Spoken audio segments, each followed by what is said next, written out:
Imagine a United States that didn't charge into the 20th century with Roosevelt's bold swagger, but instead followed the quiet conservatism of a forgotten judge.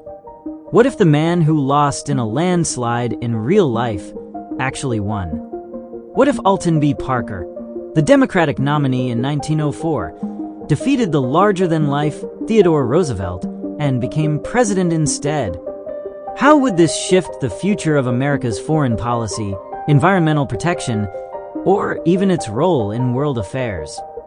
This is the story of the president America almost had, and how the entire 20th century might have changed. Like and subscribe for more. Also, don't forget to hit that notification bell for more history documentaries. Please watch the video till the end, as good interaction would help the performance of the video and the growth of my channel massively. A Parker presidency, what would have been different in 1904? To imagine a Parker victory in 1904, we need to change the conditions that led to Theodore Roosevelt's historic landslide, the largest margin of victory in popular vote up to that point. Roosevelt was riding a wave of popularity, progressivism, and personality. But what if the tides had turned? Let's say a major scandal hits the Roosevelt administration late in 1903, possibly linked to aggressive corporate regulation or imperial actions in the Philippines. A sharp economic downturn or banking issue briefly sours the public mood. The Democratic Party unites around Parker with a stronger economic message that resonates with conservative Northerners and Southern Democrats. Parker gains the endorsement of William Jennings Bryan, healing the party split. Roosevelt, known for his boldness, is perceived as too radical or unstable, leading to concerns among business elites and moderate voters. In this alternate 1904, the electorate swings narrowly toward Alton B. Parker, delivering him a victory. Roosevelt, shocked and humiliated, leaves office after one full term. The nation reacts. In the North, many Republican voters are stunned, particularly those who admired Roosevelt's trust-busting and reform energy. Some view Parker as a return to Cleveland-style conservatism, and Wall Street is cautiously optimistic. In the South and Bible Belt, these regions embrace Parker as a traditionalist Democrat, favoring states' rights and conservative social values. There is hope among Southern Democrats that the federal government will stay out of racial and labor issues. Roosevelt's reaction. Roosevelt retreats to Oyster Bay, deeply disappointed.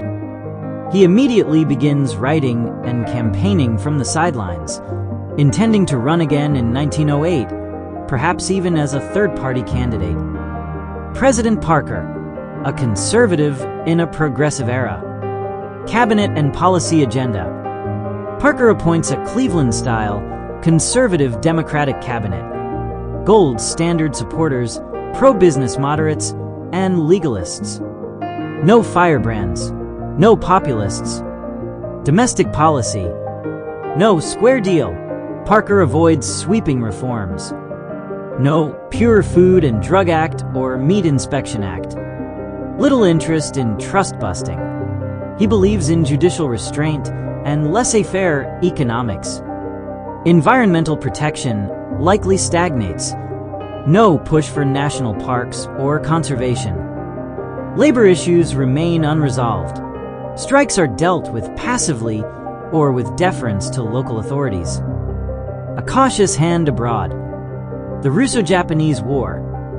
Roosevelt famously brokered peace and won the Nobel Peace Prize. Parker, less internationally inclined, likely stays neutral or offers quiet diplomatic support to peace efforts led by European powers. The Treaty of Portsmouth is still signed, but without U.S. prestige. The Panama Canal. Parker disapproves of Roosevelt's aggressive tactics in Panama. He likely slows canal construction, perhaps attempting a more diplomatic negotiation with Colombia. The canal is delayed by several years, with less American control. No, Roosevelt corollary. Parker does not expand the Monroe Doctrine. American intervention in Latin America is reduced. U.S. influence in the Western Hemisphere grows more slowly, potentially changing future conflicts in Central America and the Caribbean. U.S.-Japan relations and naval power. No gentleman's agreement. Without Roosevelt's personal diplomacy, anti-Japanese sentiment in California escalates. Parker's inaction allows tensions to rise. Japan feels insulted. U.S.-Japan.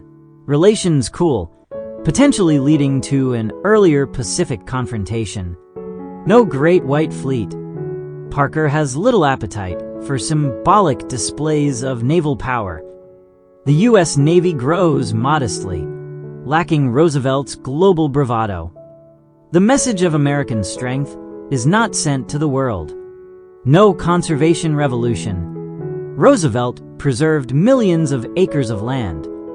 Parker, in contrast, views conservation as a state issue. There is no Conservation Conference of 1908, and the early momentum of the environmental movement is halted for at least a decade. The Panic of 1907. When the panic hits, Parker is a believer in limited federal intervention. Without Roosevelt's activist approach or a future Federal Reserve, the economic crash is deeper and longer. There is no Aldrich-Vreeland Act and no path to monetary reform until years later. The election of 1908. The Republicans, eager to regain the White House, nominate William Howard Taft, with Roosevelt pulling strings behind the scenes. Parker runs for re-election but faces criticism for inaction, economic stagnation, and foreign policy weakness. Taft wins handily, and Parker returns to private life, leaving behind a presidency marked more by what he didn't do than what he did. A different American century.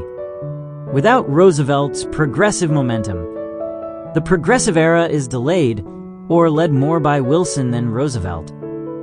U.S. foreign policy is less assertive, possibly delaying its rise as a global power.